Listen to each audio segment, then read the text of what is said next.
Hello everyone. Today I am going to discuss about weather, climate and adaptations in animals to different climates. Dear student, हम लोग previous video में weather, climate, seasons के बारे में detail कर चुके हैं। आज की इस वीडियो में हम लोग adaptation in animals to different climates, अलग अलग परिवेशों, अलग अलग जलवायु में जीव जंतुओं के एडेप्टेशन यानी अनुकूलन के बारे में आज हम लोग चर्चा करेंगे। तो सबसे पहले तो हम टर्म एडेप्टेशंस को देखते हैं। एडेप्टेशन कहते किसको है? एडेप्टेशंस, जिसको हम हिंदी में अनुकूलन कहते हैं। क्या कहते हैं? अनुकूलन। कैसे हर एक तरह के जीव इस धरती पर अपने आप को जीने के लिए कठिन से कठिन और अच्छे से अच्छे वातावरण में, क्लाइमेट में अपने आप को वो मेंटेन करते हैं, किस तरह से मेंटेन करते हैं, इन सभी फैक्ट्स को आज के इस वीडियो में हम लोग देखेंगे। तो सबसे पहले हम चर्चा करते हैं टर्म एडेप्टेशन को। एडेप्टेशन है क्या?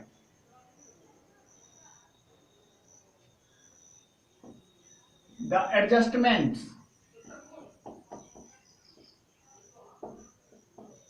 And changes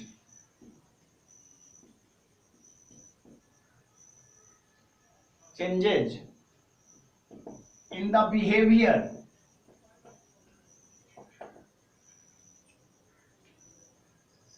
behavior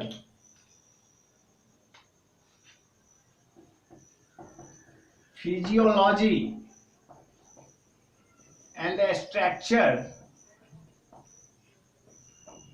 of an organism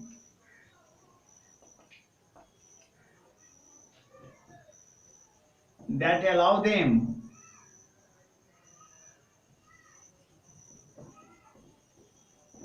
to survive in a particular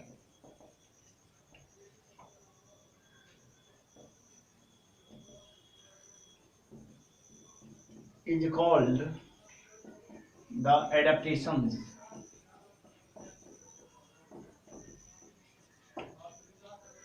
The adjustments and changes in the behavior, उनके आहार व्यवहार, उनके फिजियोलॉजी, शारीरिक बनावट और स्ट्रक्चर ऑफ एन ऑर्गेनिज्म, उन तरह के जीवों की संरचनाएं किस तरह की होती है, उनके शरीर की बनावट किस तरह की होती है और उनका आहार व्यवहार या आचरण किस तरह का होता है, इन सभी तथ्यों की जानकारी हमें जिस चेंजिंग के द्वारा, जिस वातावरणीय फैक्टर के द्वारा हमें जो प्राप्त होता है, वही क्या कहलाता है? अनुकूलन या एडेप्टेशन कहलाता है। क्या कहलाता है? अनुकूलन या adaptation. Dear student, now in this chapter, in this topic, we all discuss about the adaptations in animals to different climates.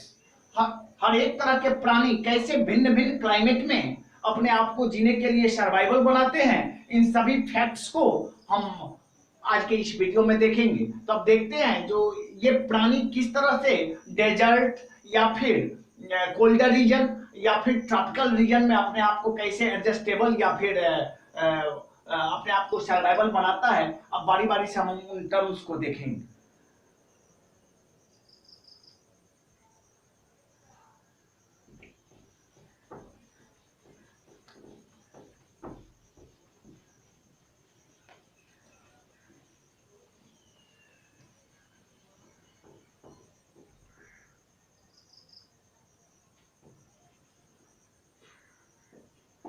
Adaptations to polar regions.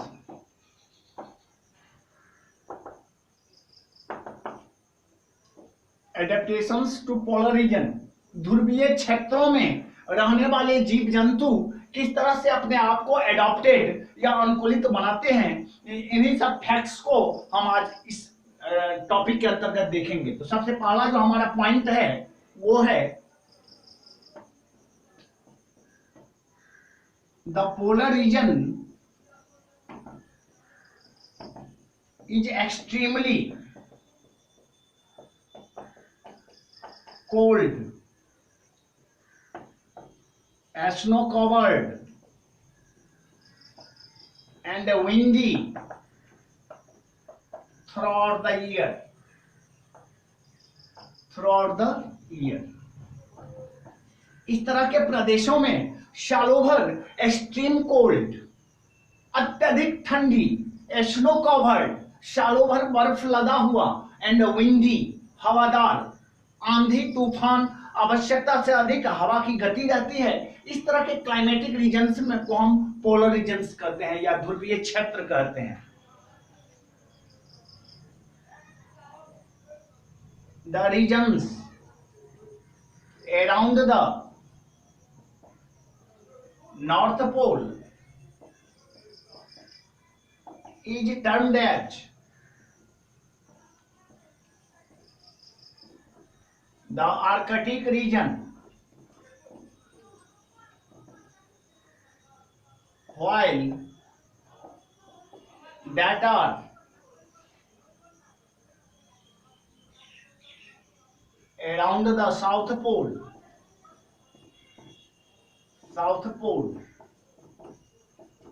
is termed as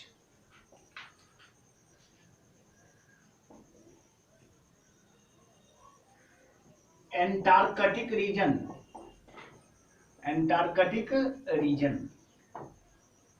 the region से around the north pole. अब ये ध्रुवीय प्रदेश दो भागों में फैला हुआ है, दो भागों में बटा हुआ है। अगर ये हमारी पृथ्वी है तो एक हमारा नॉर्थ पोल और दूसरा साउथ पोल। तो जो नॉर्थ पोल का जो पोलर रीजन है उसको हम आर्कटिक रीजन कहते हैं, वहीं साउथ पोल के जो पोलर रीजन है उसको हम अंटार्कटिक रीजन कहते हैं। कौन सा रीजन कहते हैं? अंटार्कटिक। जो नॉर्थ पोल पर है उसको हम आर्कटिक रीजन कहते हैं और जो हमारा साउथ पोल पर होता है उसको हम अंटार्कटिक रीजन कहते हैं। अब देखेंगे हम तीसरे एडेप्टेशंस को जो पोलर रीजन में है।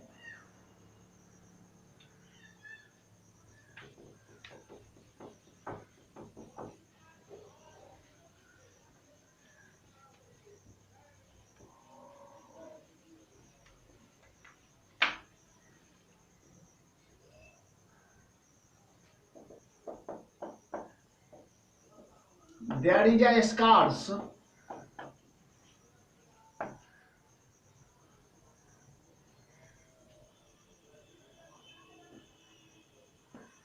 there is a less flora and a fauna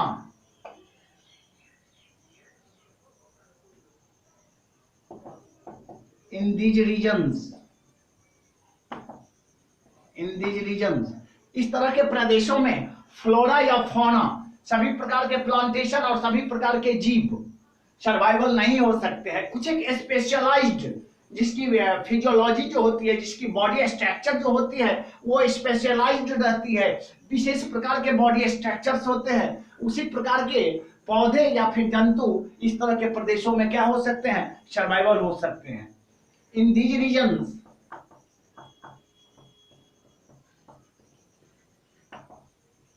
in these regions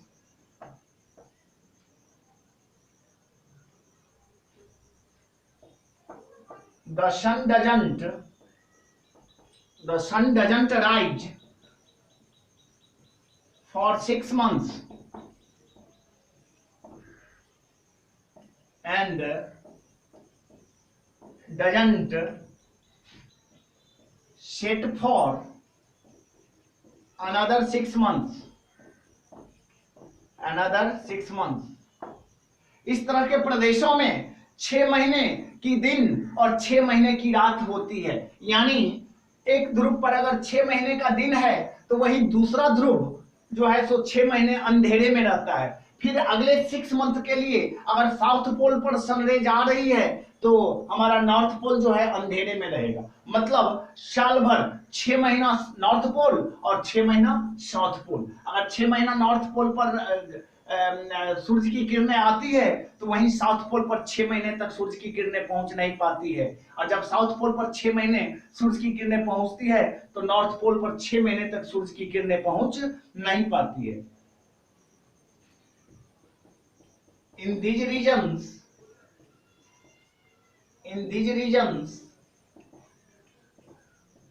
the temperature may fall off, the temperature may fall up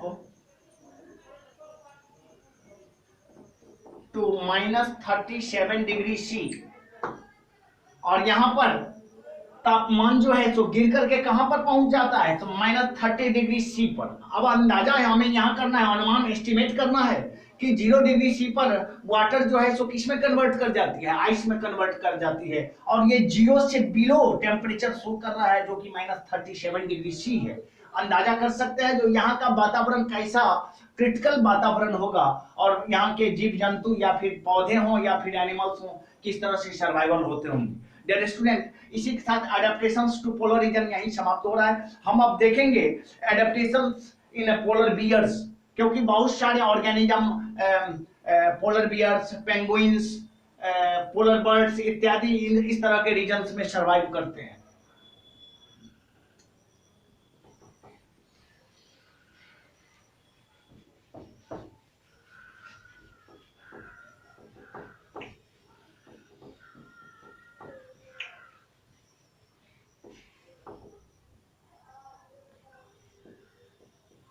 Several organisms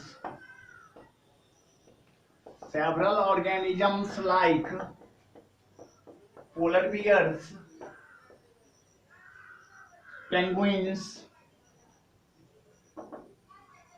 and polar birds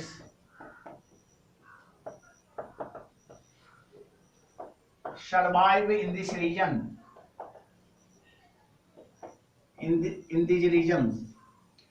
इस तरह के प्रदेशों में स्पेशल टाइप के जीव जैसे कि पोलर बियर्स, जिसे हम ध्रुवीय भालू कहते हैं, पेंगुइन्स एक प्रकार की पक्षी है, हम जिन पक्षियों को बर्ड्स को अपने आस पड़ोस में देखते हैं उनसे ये भिन्न होते हैं और स्पेशल फिजियोलॉजी वाले बर्ड्स होते हैं। और फिर भिन्न भिन्न तरह के हम पोलर बर्ड्स के बारे में भी जानकारी प्राप्त करेंगे जो इस तरह के रीजन्स में, इस तरह के प्रदेशों में अपने आप को क्या बनाते हैं, सर्वाइवल बनाते हैं। तो अब हम देखेंगे सबसे पहले पोलर बियर यहाँ पर कैसे अपने आप को एडेप्टेशन या फिर अनुकूलित बनाता है। तो आप देखेंगे adaptations of polar bears in this reason.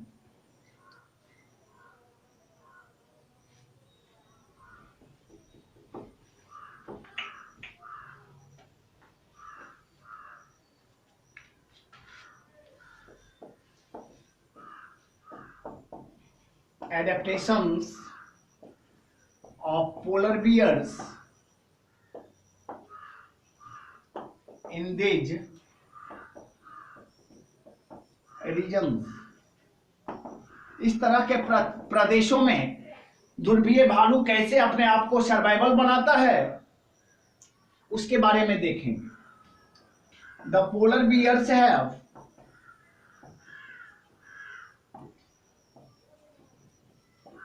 two thick layers of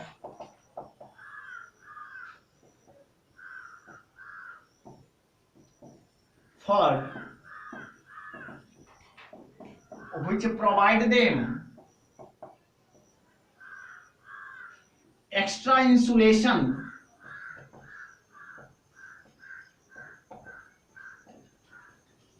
against extreme cold। यहाँ पर सरवाइव करने वाले जो ध्रुवीय भालू होते हैं उनका शरीर ढका हुआ रहता है, 2 लेयर्स ऑफ थिक फर, घनी परतें रहती है फर की, रोआ की, जो उसके शरीर को क्या कर देता है, ढक देता है, और कंप्लीटली जो है उसको इंसुलेशन प्रदान करता है, गर्मी प्रदान करती है वहां के उस एक्सट्रीम कोल्ड वातावरण में उसको जो है सो अच्छा से जो है सो क्या प्रोटेक्शन प्रदान करता है।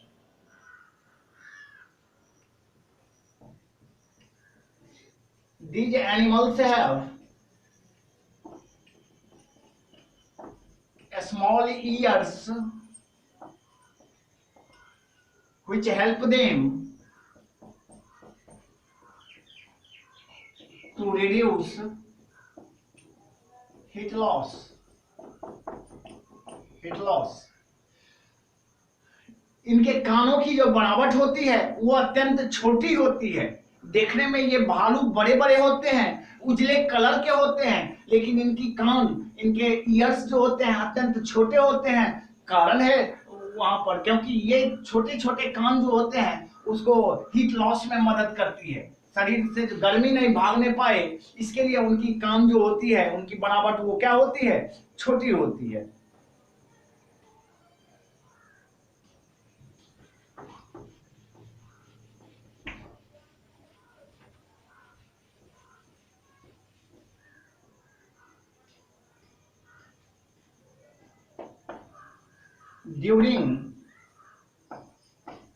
During the worst condition of winter,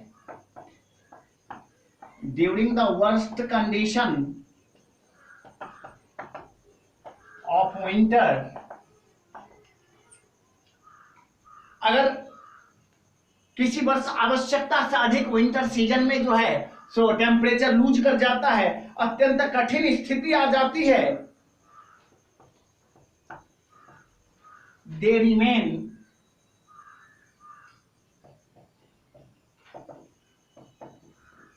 themselves inactive or dormant,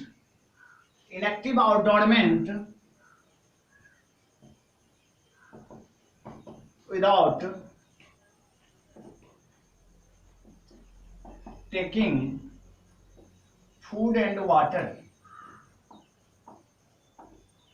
जब इन प्रदेशों में आवश्यकता से अधिक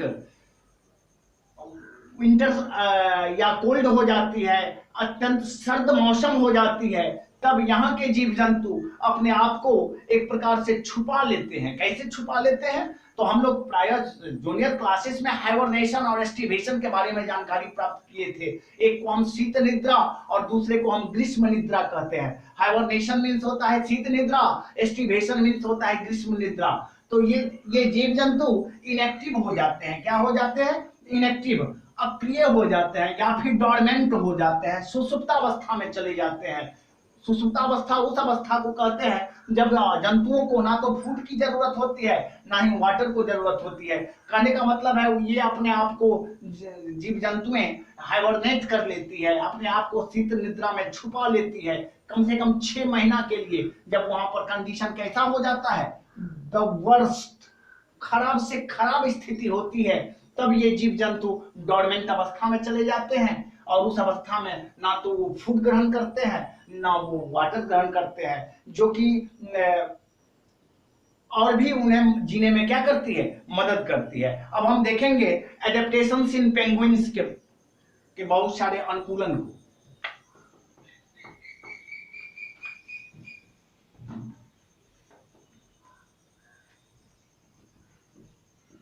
Adaptations of penguins,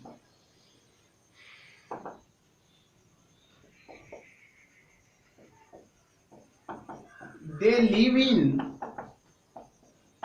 colonies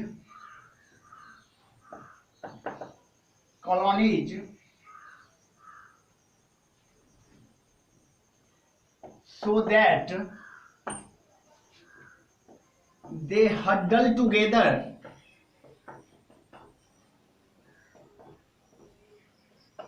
in groups and which keep them warm from severe cold, अब हम दूसरे प्रकार के जंतुओं के बारे में, एडेप्टेशंस के बारे में जानकारी प्राप्त कर रहे हैं, जिसके अंतर्गत हम लोग पेंगुइन्स को देख रहे हैं। ये पेंगुइन्स का एक स्पेशल ट्रैक्स होता है कि ये जब भी रहते हैं तो लार्ज कॉलोनीज बना करके रहते हैं। इनके एक झुंड में लाखों लाख की संख्या में पेंगुइन्स रहते हैं।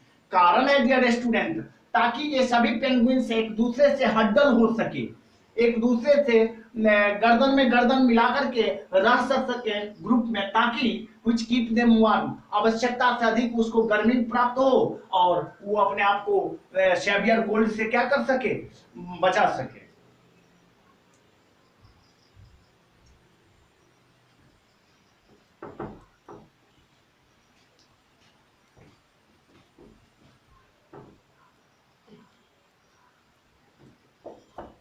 A thick layer of fats stored under their skin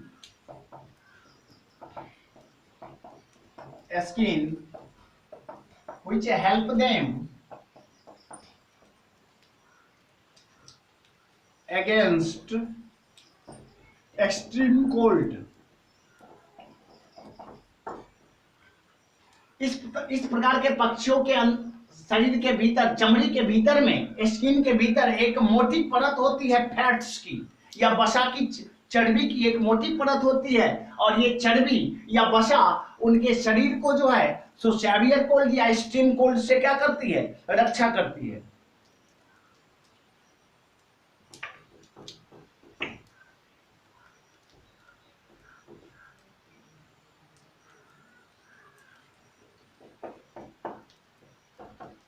They also have a streamlined body which help them